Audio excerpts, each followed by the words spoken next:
Okay, so we can just use that rule and plug right in here. For sine squared, we'll just plug in, and here we go.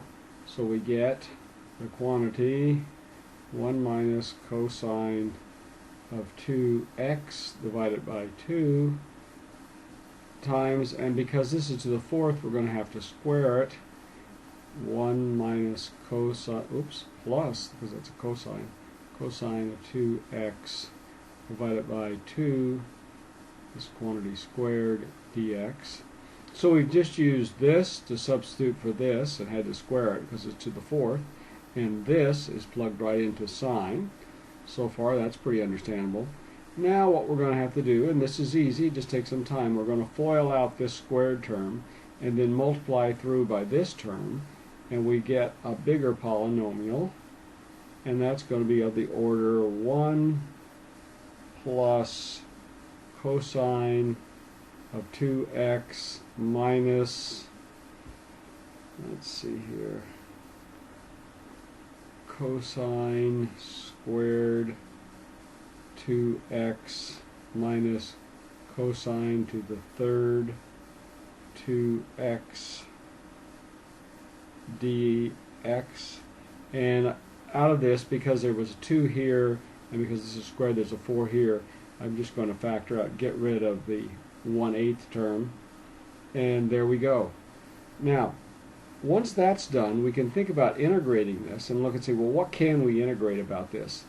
Well, the first part, 1, well, we know how to integrate that. That's just going to be x plus cosine of 2x. If you think about using good guessing for integration,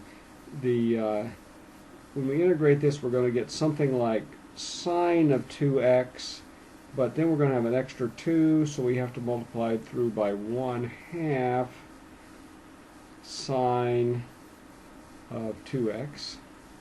Okay, so far so good. Minus, cosine squared of 2x. Well, we don't know how to do that, so we'll just leave that for now. Cosine squared of 2x.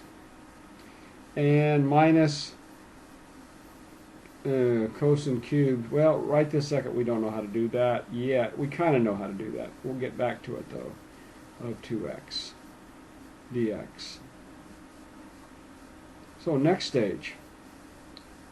Well, here we have a cosine squared of 2x.